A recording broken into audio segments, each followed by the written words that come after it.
Glória a Deus, graça e paz a todos, amém? Satisfação estarmos aqui na casa do Senhor, na casa de Deus.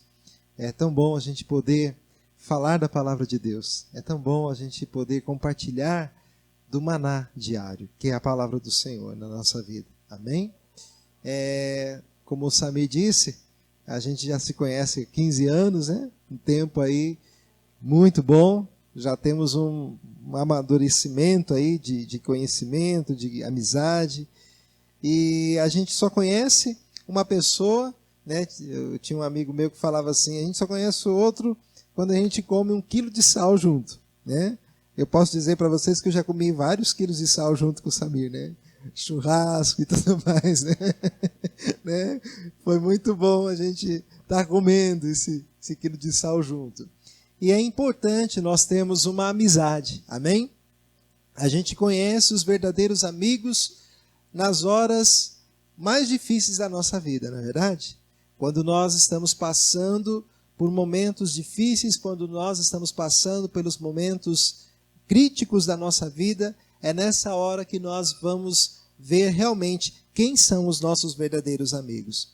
Eu posso dizer que o Samir, né, o pastor Samir, é o meu amigo, amém? É um grande amigo, né, que está conosco sempre, em todo e qualquer momento. Glória a Deus. Queridos, nessa noite eu gostaria de compartilhar um texto da palavra de Deus, que está lá em 1 Coríntios, no capítulo 1, versículo 25 a 29. Amém? Queria que você abrisse. Hoje a minha amada esposa, a pastora Irenice, não pôde estar aqui presente, ela sempre me acompanha em todo lugar que a gente vai, mas hoje ela não pôde estar presente, que essa semana é uma semana de provas, né? Lá na escola da minha filha. E só Jesus na causa, né? Só Jesus na causa, né? Então ela não conseguiu dar conta, né, de estudar direito, a gente teve que, né, ela estava até querendo vir, mas estava meio complicado lá, a minha filha lá para os estudos, daí ficou lá dando uma assistência. Amém? 1 Coríntios capítulo 1, versículo 25, diz assim: porque a insensatez de Deus é mais sábia que a sabedoria dos seres humanos, e a fraqueza de Deus é mais forte do que todo o poder dos homens. Irmãos, contemplai a vossa vocação, pois não foram convocados muitos sábios de acordo com os critérios humanos, nem muitos poderosos, nem tampouco nobres. Pelo contrário, Deus escolheu justamente o que para o mundo é insensatez para envergonhar os sábios, e escolheu precisamente o que o mundo julga fraco para ridicularizar o que é forte. Ele escolheu o que do ponto de vista do mundo é insignificante, desprezado, e o que nada é, para reduzir a nada o que é, com o objetivo de que nenhuma pessoa se vanglorie perante ele. Amém? Até aqui. Queridos, eu estava orando ao Senhor nesta manhã, pedindo para Deus uma palavra para a igreja, e na minha meditação, o Senhor me trouxe esse texto de 1 Coríntios. É interessante nós observarmos quando o texto ele é escrito, em que contexto Paulo escreveu esta carta aos Coríntios. Nós sabemos que Corinto era uma cidade portuária e também uma cidade grega, né? O povo ali era um povo que tinham vários e vários deuses. E por ter uma cultura grega, eles valorizavam muito os filósofos daquela época. Nós sabemos que as pessoas naquela época, os filósofos, os grandes filósofos, veio da Grécia, né?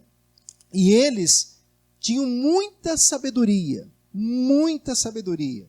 Eram os grandes pensadores da época. Quem aqui já não estudou sobre Sócrates? Quem aqui já não estudou sobre Aristóteles, como é que é? Aristóteles, né? Tanta gente, Plutão, Platão, né? Aí, Plutão é o universo, é o planeta, né, gente? Platão e tantos outros, não é verdade? Tantos e tantos filósofos. E naquela época em que Paulo pregava a palavra de Deus, as pessoas, elas valorizavam muito isso, a questão da sabedoria humana. E a cruz, para os gregos, era uma mensagem meio que louca.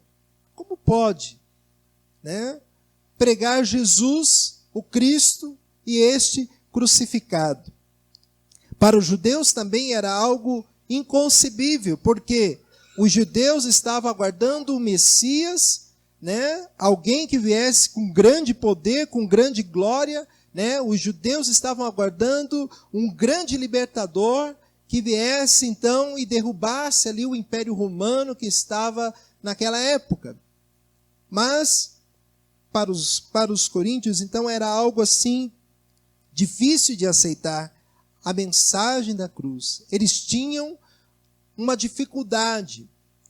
E aqui Paulo, ele está falando sobre esta inversão, esta diferença. Porque a insensatez de Deus é mais sábia que a sabedoria dos seres humanos, e a fraqueza de Deus é mais forte que todo o poder dos homens. O que para nós é algo certo, muitas vezes para Deus não é. O que para nós é algo, né, impossível, para Deus é possível. E nós muitas vezes vamos pela nossa mentalidade humana, terrena, e Tiago ele vai falar também que a sabedoria humana, ela é o quê? Terrena, animal e diabólica. Veja só, gente, a diferença que há entre a sabedoria de Deus e a sabedoria humana. E nós temos visto nesses tempos, né, desde essa época, não é de hoje não, desde a época, né, de Jesus, antes de Jesus, que a sabedoria humana, ela não vai de acordo com aquilo que a palavra de Deus ensina. Por isso que Paulo fala que a sabedoria, a insensatez, ou seja, a loucura de Deus, ela é mais sábia do que a sabedoria dos seres humanos. Nós precisamos buscar a sabedoria que vem do alto. A sabedoria de Deus é muito mais elevada. E nós precisamos buscar isso. No versículo 26, Paulo continua dizendo: irmãos, contemplai a vossa vocação. Quantos aqui são chamados pelo Senhor? Você é chamado por Deus? Nós temos um chamado. Nós fomos chamados desde o ventre da nossa mãe. A gente vê isso na palavra, né? Alguns textos da Bíblia, nós vemos lá o Jeremias, que antes que ele fosse formado no ventre da mãe dele, ele já tinha sido chamado. Que coisa mais louca, não é verdade, gente? Deus já tinha chamado ele para ser o quê? Profeta. Deus tem um propósito na minha e na sua vida. Deus nos chamou no ventre da nossa mãe. Não para sermos qualquer coisa, não. Deus nos chamou para sermos chamados filhos de Deus. Deus nos conheceu antes da fundação do mundo para sermos, nós fomos predestinados, e eu creio na predestinação desta maneira, todo ser humano foi predestinado para ser o quê? Filho de Deus. Eu creio nesta predestinação. E eu prego esta predestinação. Que o ser humano, ele não foi criado para ser um bandido, para ser uma pessoa do mal, mas o ser humano foi criado para ser a imagem e semelhança de Deus, para ser chamado filho de Deus. Então, Paulo diz aqui: irmãos, contemplai a vossa vocação, pois não foram convocados muitos sábios de acordo com os critérios humanos, nem muitos poderosos, nem tampouco nobres. Interessante quando Paulo escreve isso, né? Ele está falando que as pessoas que tiveram chamado, as pessoas que foram convocadas para estarem numa posição, não foram pessoas que eram sábias de acordo com os critérios humanos. Quer ver um exemplo disso? Quando nós vemos ali, quando Deus chama os discípulos. Quem eram os discípulos de Jesus? Eram pessoas simples, pessoas que estavam ali pescando, né, na época. Jesus não foi chamar aquelas pessoas que tinham um gabarito, né, que tinham lá um currículo bem criterioso, de acordo, né, com aquela época. Não, ele foi chamar pessoas dispostas. E de repente Deus usa pessoas simples para fazer a diferença, e tem feito a diferença até hoje. Quando você lê as cartas, né, por exemplo, de Pedro, um homem simples, mas que no poder do Espírito Santo, na sabedoria de Deus, foi usado de uma forma sobrenatural. E as pessoas ficaram então até surpreendidas quando ele, no poder do Espírito Santo, começou a pregar a palavra de Deus com ousadia e intrepidez, com tanta força, e as pessoas ficaram assim atônitas. Mas esse não era um pescador? Mas esse não era aquele lá que estava junto com Jesus, nem sabia falar direito? E de repente, ele, no poder de Deus, na unção do Espírito Santo, começou a pregar com grande ousadia. Deus escolheu ele. Deus não poderia ter escolhido aqueles nobres na época, mas escolheu uma pessoa simples. Mas Deus pode escolher um nobre também? Claro que pode. Deus não escolheu o próprio apóstolo Paulo, de quem nós estamos falando, dessa carta que é de autoria dele. Deus escolheu a Paulo. E é interessante que Paulo, ele tinha um conhecimento profundo da Torá.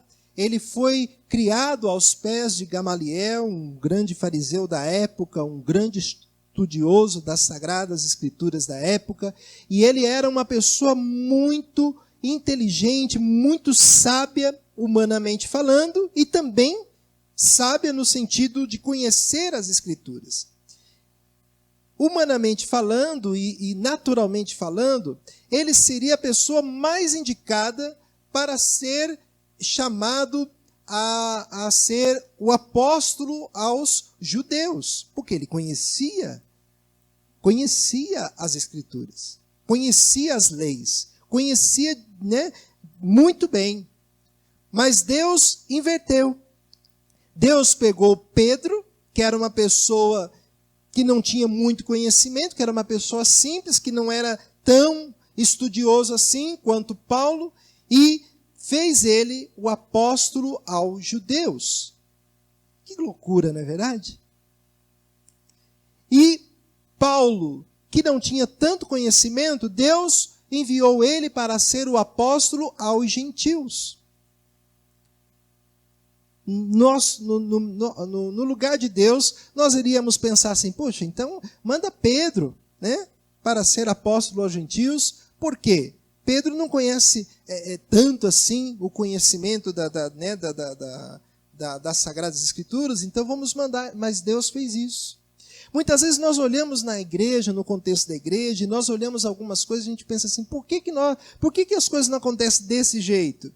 Por que tal e tal pessoa não faz isso, aquele faz aquilo outro? E a gente começa a se colocar no lugar de Deus. Deus, se eu estivesse no teu lugar, eu faria diferente. Mas Deus escolhe as pessoas certas para estarem no lugar certo. Amém? E cabe a nós glorificarmos a Deus por isso. A Bíblia fala que toda a autoridade, ela é constituída por Deus. Toda a autoridade. Pastor, você vai me dizer que a Dilma Rousseff foi Deus que colocou ela? Foi Deus que colocou ela. Ah, pastor, o senhor está falando uma heresia. Não, foi Deus, porque a Bíblia fala isso. Toda a autoridade é constituída por Deus. É Deus quem tira, é Deus quem põe e é Deus quem tira. Não está escrito na Bíblia que Deus levantou Nabucodonosor? Não está escrito na Bíblia que Deus levantou a Faraó? Não está escrito na Bíblia que Deus levantou aqueles reinos para se levantarem contra o povo de Deus? Por quê? Por que Deus levanta um reino para se levantar contra o povo de Deus? Vamos ver o contexto. O povo tinha se desviado dos caminhos do Senhor. O povo estava adorando outros deuses. Deus levanta um governo, até mesmo corrupto, para que o povo se converta dos seus maus caminhos e se volte para Deus. E se volte para o Senhor. Quando nós olhamos nesse texto, a gente fica indagando, poxa Deus, mas poderia ser diferente. Deus está no controle de todas as coisas. Deus está no comando de todo o universo. Deus é quem rege todas as coisas. Por isso, queridos, nós não precisamos ficar se descabelando. Ah, meu Deus, agora, e o governo, e isso e aquilo outro. Querido, a nossa vida está nas mãos de Deus. Com respeito a governos, com respeito a autoridades, a palavra de Deus nos ensina o seguinte, que nós devemos orar por todos aqueles que estão em autoridade. Mas o que nós vemos hoje é tantos comentários totalmente diferente daquilo que a Bíblia ensina. E nós, como igreja do Senhor, temos uma autoridade na terra tremenda. A palavra de um servo de Deus tem poder no mundo espiritual e físico. Tem ou não tem? Tem poder. As minhas palavras, as suas palavras têm um grande poder para trazer o que? Mudança. E muitas vezes nós começamos a andar no mesmo caminho que as pessoas do mundo estão. Permitimos que a nossa boca também pronuncie palavras de maldição contra autoridades, contra governos, contra tanto a autoridade eclesiástica quanto a autoridade governamental. E nós começamos então a proferir palavras de maldição. E a palavra de Deus ensina totalmente diferente. Que nós devemos orar pelos reis, nós devemos orar pelos governos, nós devemos orar por aqueles que estão em autoridade, para que nós possamos ter uma vida o quê? Sossegada. Quantos querem ter uma vida abundante? Você tem orado pelas suas autoridades? É importante isso. Isso é sabedoria de Deus. A sabedoria humana vai falar o contrário. A sabedoria humana vai falar que você tem que questionar, que você tem que ir contra, que você tem que falar mal, que você tem que, enfim, usar de vários argumentos, né? Para se levantar, para expor, para falar mal, enfim. A sabedoria humana. Nós podemos, agora não é tudo que nós vamos também concordar. Existem coisas que vai fora daquilo que a palavra de Deus ensina. Por exemplo, quando uma autoridade ela está decretando uma lei que vai contra os princípios da palavra de Deus, em primeiro lugar, nós precisamos vencer isso na oração. Colocar diante de Deus. Daniel, quantos aqui já conheceram, já ouviram falar de Daniel, da cova dos leões aqui, né? Daniel era um homem íntegro. Ele estava também lá ajudando no governo do império lá de Dário, né? De Dario, né? E a palavra de Deus fala que aquelas pessoas, né, que estavam trabalhando com Daniel tinham muita raiva dele, muita inveja dele. Por quê? Ele era um homem que todos os dias buscava ao Senhor. 3 vezes ao dia ele parava com tudo que ele estava fazendo e orava ao Senhor. Queridos, ele era um homem de oração. E ele estava no meio de pessoas corruptas. Ele estava no meio de pessoas que estavam fazendo coisas terríveis. E decretaram uma lei dizendo que aquele que não fosse orar, né, para o rei na época, seria lançado na cova dos leões. E o que Daniel fez?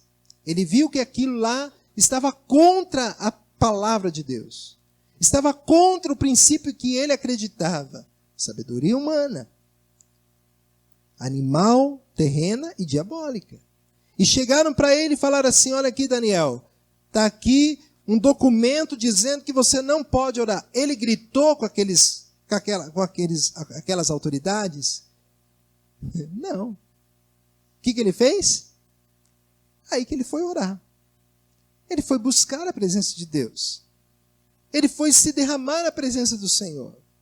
Foram lá, falaram para o rei, olha, veja só o que Daniel está fazendo, ele desobedeceu a tua lei. O que ele fez? Ele se revidou, não me lança na cova dos leões, isso é uma injustiça, não faça isso comigo, porque eu vou requerer os meus direitos. Não, ele foi para a cova dos leões.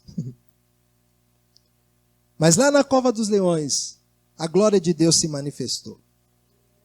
O anjo do Senhor foi lá na cova dos leões e fez com que os leões ficassem o quê? Com a boca fechada. Os anjos do Senhor guardaram Daniel para que ele não fosse tragado pelos leões. Queridos, quando nós estamos na presença de Deus, quando nós estamos convictos do nosso chamado, da nossa vocação, nós não vamos temer o que o homem venha fazer por nós, para nós. Nós não vamos temer o que as pessoas, as afrontas, as dificuldades, porque nós temos a confiança no Senhor. Nós não vamos ficar desesperados. E agora, o que nós vamos fazer? Mudou o governo? Não mudou o governo? A nossa esperança está em Deus. Ele é o nosso governo, Ele é o nosso rei, Ele é o Senhor dos senhores, e é Ele que nos garante a vitória. Há muitas notícias de crise, há muitas notícias, né? Quando você liga a televisão, meu Deus do céu, é só isso que dá na notícia, não é verdade? Crise econômica, crise política, crise no Brasil, crise internacional, mas eu quero dizer para vocês nesta noite que nós não estamos em crise. Nós estamos em Cristo. E se Cristo está em nós, irmãos, tudo vai bem. Tudo vai bem. Mas, pastor, isso é contra, está todo mundo falando em crise, nós não podemos viver de sonho, nós não podemos, isso é loucura. Acorda para a realidade, a nossa realidade é outra.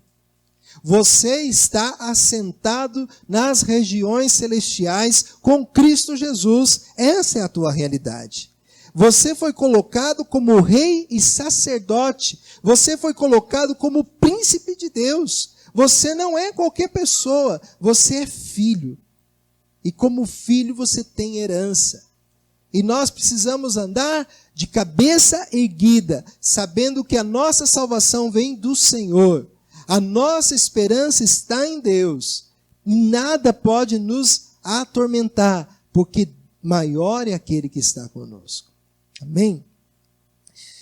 Então, irmãos, contemplai a vossa vocação, pois não foram convocados muitos sábios de acordo com os critérios humanos, nem muitos poderosos, nem tampouco nobres. Versículo 27. Pelo contrário, Deus escolheu justamente o que para o mundo é insensatez para envergonhar os sábios. E escolheu precisamente o que o mundo julga fraco para ridicularizar o que é forte.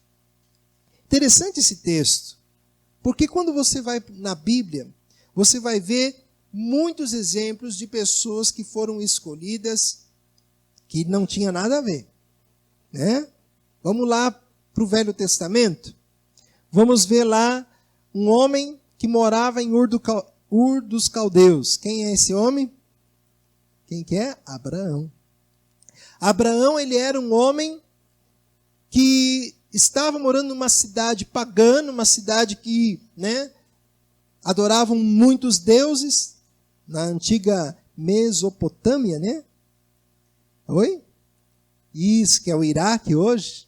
Ele morava naquela cidade, morava num lugar desconhecido de muitos, né? Mas naquela época Era um lugar onde adoravam-se muitos deuses. E Deus chama Abraão. Deus tira ele daquela terra. E Deus fala para Abraão: Abraão, sai da tua terra, da tua parentela, e vai para o lugar que eu determinar. Eu vou fazer de você uma grande nação. Você vai ser pai de uma multidão. Só que os anos se passaram, Abraão já estava velho e ele não tinha nenhum filho. Mas Deus falou para Abraão: eu vou fazer de você pai. Quando Abraão falava o nome dele, qual o teu nome? Abraão. E Abraão quer dizer isso, pai de uma multidão, pai das nações. Quando ele falava o nome dele, muitos naquela época riam.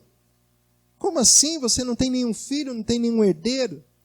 Mas Deus pega Abraão e transforma, muda, faz uma grande transformação na vida dele. Depois dessa promessa, passaram-se 25 anos, a mulher dele já estava idosa, já era uma senhora, mas a palavra de Deus ela não volta vazia, amém? A palavra de Deus ela se cumpre, e ela se cumpriu na vida de Abraão. E no tempo determinado, Deus fez com que Sara tivesse um filho e colocou o nome dele de Isaque. Queridos, Deus pega algo que não é para confundir aquilo que é. Um outro exemplo da Bíblia, Moisés. Moisés também era um homem que estava lá numa situação de escravo. E ele era filho de uma escrava, filho de escravos. E Deus, naquela época, Faraó mandou matar ali as crianças que tinham a idade de Moisés, mas por providência divina, Deus guardou a vida de Moisés. Ele foi criado pela filha de Faraó, passaram-se os anos, ele matou lá um egípcio, tentou fazer na força, na sabedoria humana, tentar acelerar o processo, mas infelizmente não deu certo. E ele teve que ir para o deserto, e quando ele estava lá, passaram-se mais de 40 anos, ele estava lá no deserto, lá cuidando do rebanho do seu sogro, e quando ele pensava que já não tinha mais jeito, agora, eu estou aqui sossegado, estou aqui cuidando do rebanho do meu sogro, nessa hora, quando ele pensou assim, agora, vou me aposentar, Deus chama ele e fala para ele: Moisés, eu te coloco como libertador do Egito. E ele diz assim: mas Senhor, agora, Deus, eu não sei nem falar. Alguns teólogos dizem que Moisés ele era gago, E ele não sabia nem falar. Mas Deus pega um homem gago, um homem que já estava pensando que ele já estava na idade de se aposentar, e Deus pega ele e torna ele o grande libertador. Ele não tinha agora a força, o mesmo vigor que ele tinha, quando ele estava lá no Egito, no Palácio Real, mas ele foi na força do Senhor, e Deus usou ele para libertar o povo de Israel das garras de Faraó, e fez grandes maravilhas ali no Egito. Um outro exemplo na Bíblia que nós encontramos, a gente vai na palavra de Deus, a gente vai encontrar Gideão. Quantos aqui lembram de Gideão? A palavra fala em Juízes que Gideão, ele era o menor na casa do seu pai. A tribo dele era a menor tribo de Israel. E Deus chama ele num lugar totalmente improvável. Ele estava malhando trigo no lagar. Vê se tem cabimento. Uma pessoa, o que você faz no lagar? Você vai pisar uvas, não é verdade? É um lugar de fazer uvas, ou melhor, de fazer vinho. E ele estava malhando trigo no lagar porque ele estava fugindo dos seus inimigos.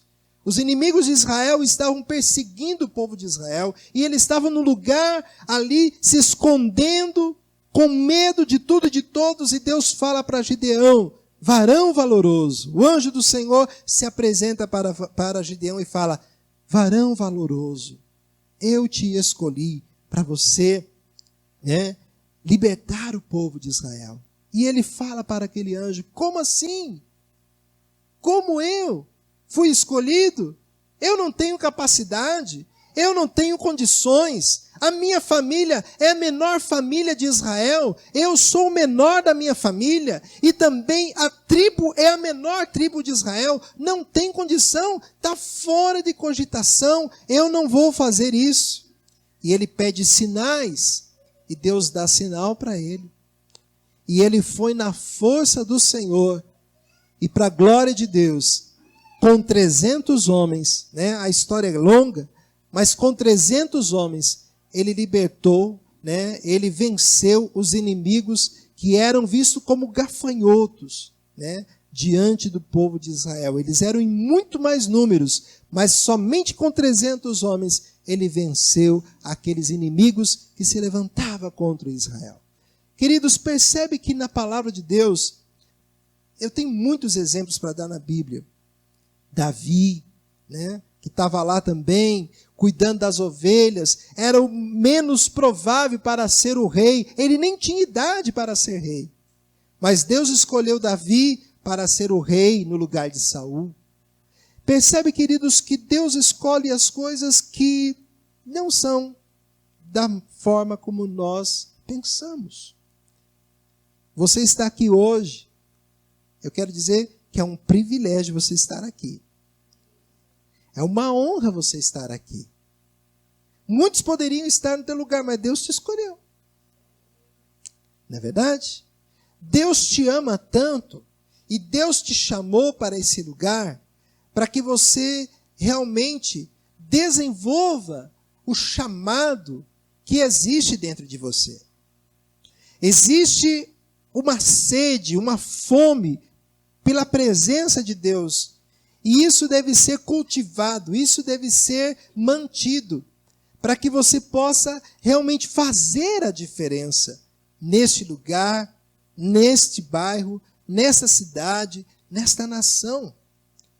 Deus está levantando um povo que realmente tenha convicção do seu chamado. Deus está curando a sua igreja. Queridos, não é à toa que nesses últimos dias, Deus tem levantado pessoas para trabalhar no ministério de cura interior, de libertação na igreja. Não é à toa, porque Deus ele tem curado a sua igreja. Deus tem levantado homens e mulheres de Deus para trazer o quê? Libertação e cura para a sua igreja.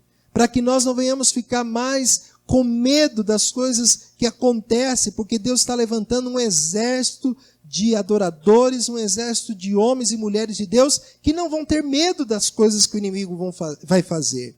Que não vai ter medo, né, do que vão questionar a sua salvação, a sua certeza de salvação, porque você tem certeza daquilo do qual você foi chamado.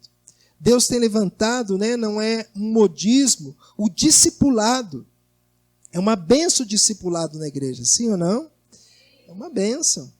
Quem aqui já tem um discipulador? Levante a sua mão. Olha que bênção. Isso é muito importante. Mas você precisa também, a Bíblia fala que nós temos que ter um discipulador, mas também nós precisamos fazer o quê? Discípulos. E isso não é um modismo. Isso já vem de muitos anos. Desde o Velho Testamento, lá quando Moisés foi chamado, né, para cuidar daquele povo, Deus usa Jetro para falar para ele, para levantar líderes de 100, líderes de 50 e assim por diante. Deus tem levantado isso para quê? Para curar a igreja, para que haja cuidado, mas não para ficar um povo mimado, mas para ter um povo curado, para dar fruto e fazer mais discípulos. E fazer mais discípulos. Aí você pergunta, meu Deus, mas eu não tenho condição. Olha a minha situação. Eu sou tão pecador. Eu não tenho capacidade nenhuma, eu não sei nem falar. É com você que Deus está falando. Deus não está se importando se você sabe ou não falar. Deus quer pessoas que tenham disposição. Disposição para cumprir o ID do Senhor, para cumprir o chamado do Senhor. E Deus está nos despertando nessa noite. falando comigo e com você essa palavra. Amém? Mas eu tenho que fazer uma faculdade, pastor, para poder pregar o evangelho? Não. Eu preciso fazer um curso de teologia para ser um grande ganhador de almas? Não. Quando nós vamos na palavra de Deus, nós vamos ver lá o endemoniado gadareno. Quantos já ouviram a história do endemoniado gadareno? Todo mundo, né? A Bíblia fala que aquele homem, ele estava muito perturbado. Ninguém podia chegar perto dele. Era uma pessoa totalmente endemoniada. E Jesus libertou aquele homem. E ele estava ali seguindo a Jesus. E Jesus falou para ele: vai e anuncie para os seus. E ele foi e anunciou o que Jesus tinha feito na vida dele. Ele não precisou ficar 5 anos, né, numa academia. Né? Não é academia de ginástica, viu, gente? Academia, né, de teologia. Ele não precisou ficar ali anos e anos estudando para poder pregar. Ele testemunhava do que Jesus tinha feito com ele. A mesma coisa aconteceu com a mulher samaritana. Quando ela estava lá, né, ali naquele poço, ouvindo o que Jesus falava para ela e tudo mais, ela foi e anunciou para os samaritanos o que Jesus tinha feito. Queridos, é tempo de nós falarmos do que Jesus está fazendo por nós. Do que Deus tem feito na tua vida. Você tem sido alimentado neste lugar? Você está sendo alimentado ou não? Oh, benção. Amém. É uma benção ou não é você vir aqui todos os domingos ouvir a mensagem do pastor Samir? É ou não é? Ele não traz uma palavra consistente? Sim ou não? Pastor Wilton, pastora Karina, não tem sido uma benção aqui nesse lugar? Vocês não têm aprendido tanto? Então está na hora de vocês começarem a repartir o que vocês estão recebendo. Vocês têm recebido muito do Senhor. Não é para ficar aqui na igreja, um olhando para a cara do outro. Ah, que benção, olha que gostoso, que alimento maravilhoso, que palavra. Também pode falar isso. Mas lá fora, você precisa levar essa mensagem. Mas eu preciso me preparar mais, eu preciso fazer um curso. Ok, vai, faça, isso é bom também. Mas não precisa você ficar esperando terminar o curso, esperando se formar para você pregar a palavra de Deus, para você anunciar daquilo que Deus tem dado para você. Você pode começar a partir de hoje, anunciar, falar, porque Deus te escolheu, porque Deus te chamou. Eu lembro quando eu comecei a anunciar a palavra de Deus, a pregar a palavra de Deus, naquela época era diferente, a gente era lançado no fogo mesmo, né? Eu não tinha preparo quase nenhum, mas eu comecei a pregar e o Senhor começou a fazer grandes coisas através. E é importante que nós venhamos ter essa convicção. O Senhor nos chama, amém? E não é porque nós somos alguma coisa, é por causa de Jesus. Quando você chama o nome de Jesus, quando você ora no nome de Jesus, queridos, o inferno ele tem que se render a esse nome. O nome de Jesus tem poder na tua vida. Pessoas são libertas, pessoas são curadas. O evangelho para muitos pode ser loucura, mas para aquele que anda na presença de Deus, é o poder de Deus, é salvação.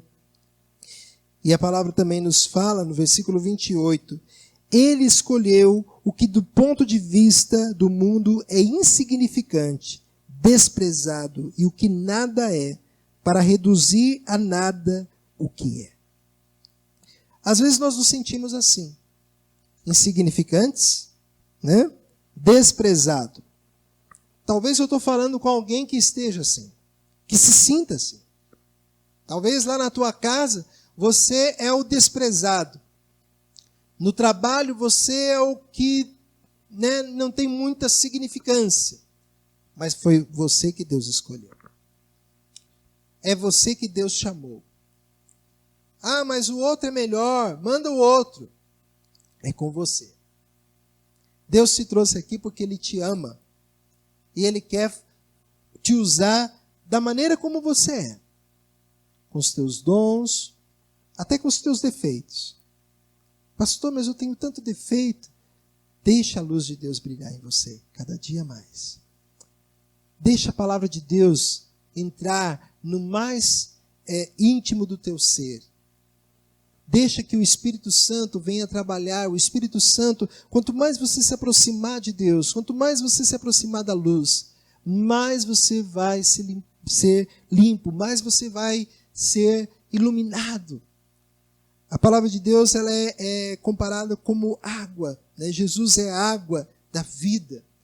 E a água viva, ela nos limpa, ela nos purifica. Quanto mais perto de Cristo você estiver, quanto mais perto da luz, que é Jesus, você estiver, mais iluminado, mais puro você vai ficar. E é interessante que quanto mais nós vamos nos aproximando da presença de Deus, nós vamos percebendo que existem sujeiras em nós. Quanto mais a gente se aproxima da palavra, nós percebemos, puxa, tem que consertar isso. Que bom. É a luz de Deus mostrando aquilo que estava oculto. Para que você conserte, para que você ande na luz ainda mais. Deixa o Senhor trabalhar na sua vida, porque Ele te escolheu. Mesmo você se sentindo insignificante, desprezado e pensando que você não é nada, é você que Deus escolheu. E com o objetivo de que nenhuma pessoa se vanglorie perante Ele. Sabe por que nós temos alguns defeitos? Para que nós não venhamos nos gloriarmos. Amém? Para que nós não venhamos nos vangloriar. Às vezes a gente pensa assim que a gente é a última Coca-Cola no deserto, né? A gente pensa isso.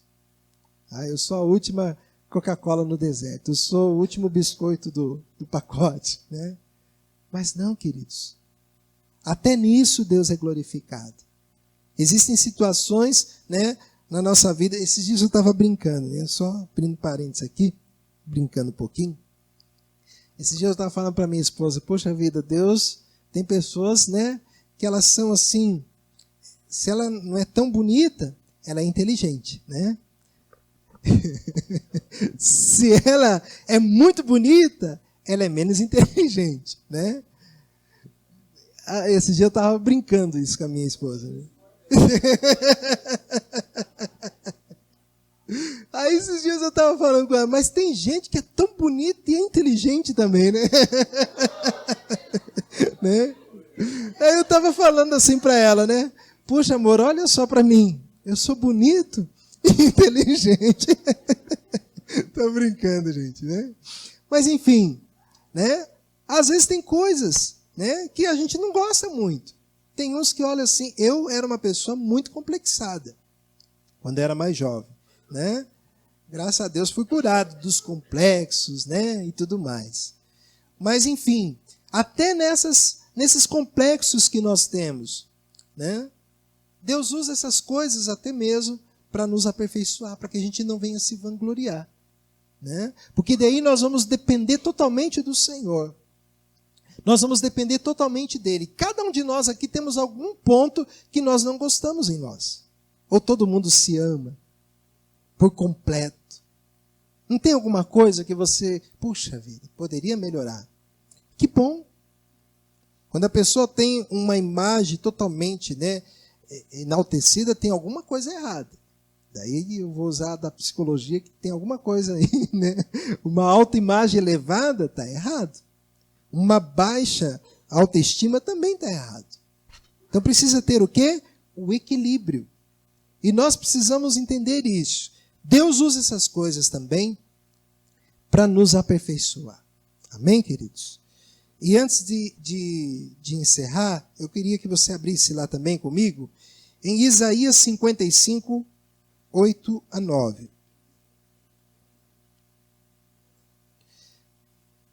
É interessante que Deus ele tem um pensamento muito mais elevado do que nós. Amém?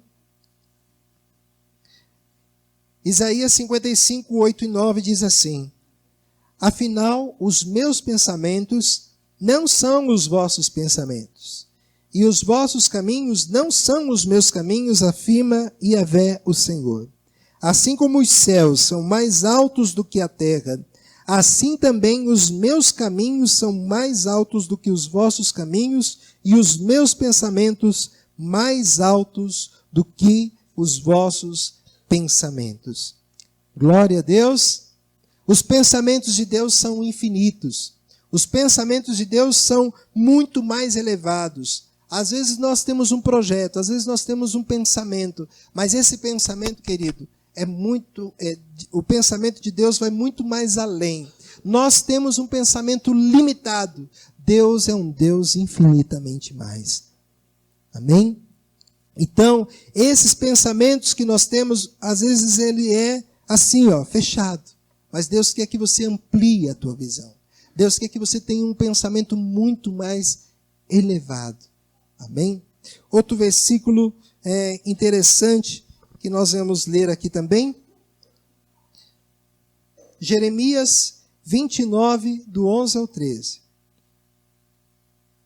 Os planos do Senhor são planos de paz. Amém? Do 11 ao 13. Jeremias 29, do 11 ao 13. Porquanto somente eu conheço os planos que determinei a vosso respeito, declara Yahvé.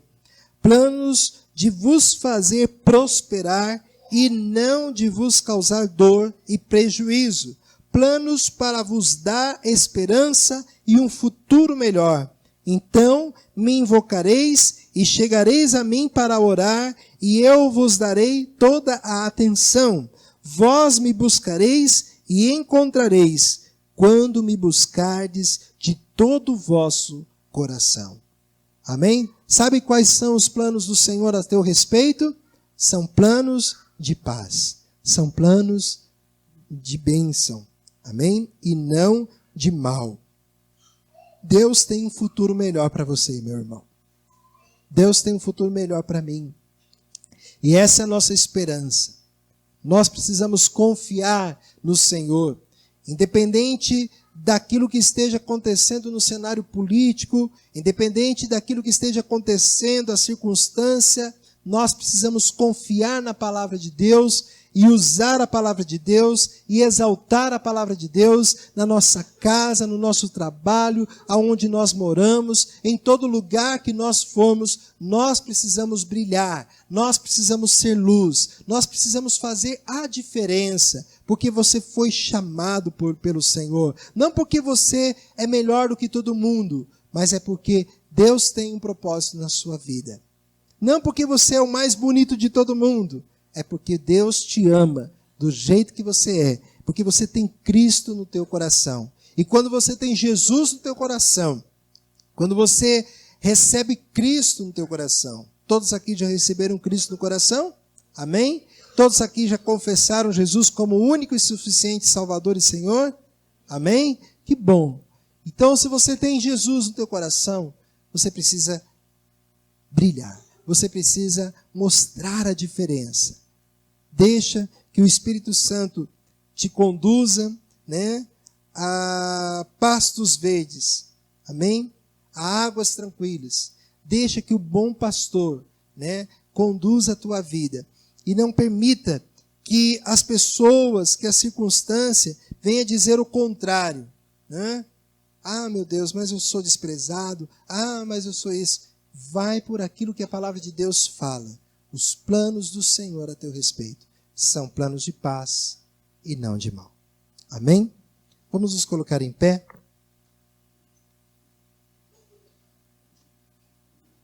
E vamos orar.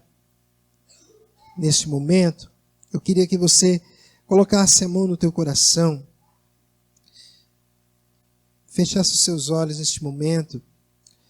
Eu sei que muitos aqui têm sido banalizados, muitos têm sido desprezados, e muitos têm sido ridicularizados. Mas a palavra de Deus, ela é poderosa.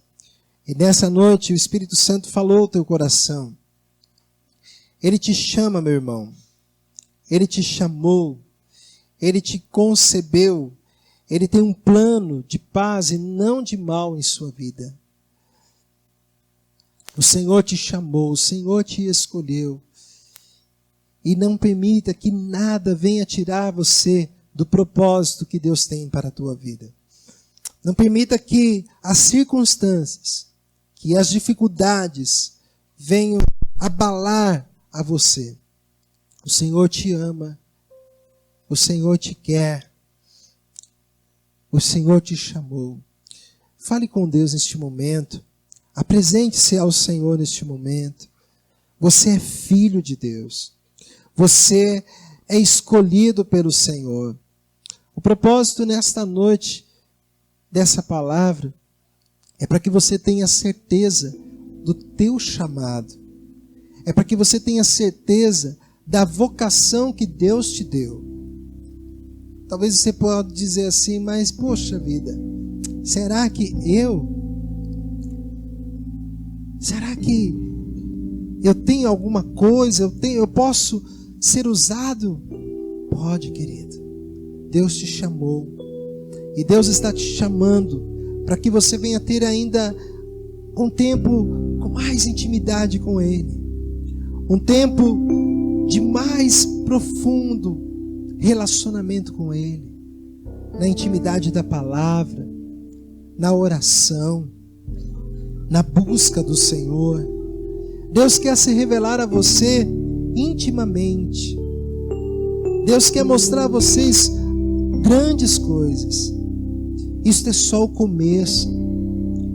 Isto é só o começo. Creia, querido. Eu posso ver aqui pessoas que serão usadas no ministério pastoral, outros que serão usados no ministério evangelístico, outros que serão enviados para outros lugares, para outras nações, levando essa palavra, ministrando a crianças, ministrando a jovens, ministrando em tantos lugares. Não é à toa que você está neste lugar, meu querido. Você está num tempo de preparo, mas se prepare mesmo, porque o Senhor vai te capacitar a ajudar outros. O Senhor vai te capacitar a ministrar a outros. E este lugar se tornará pequeno para as grandes coisas que o Senhor fará nesta região. Eu posso ver lugares aqui sendo alcançados pelo Senhor, casas e casas sendo alcançadas por Jesus, famílias inteiras sendo resgatadas pelo poder do Evangelho. E Deus conta com você, meu querido.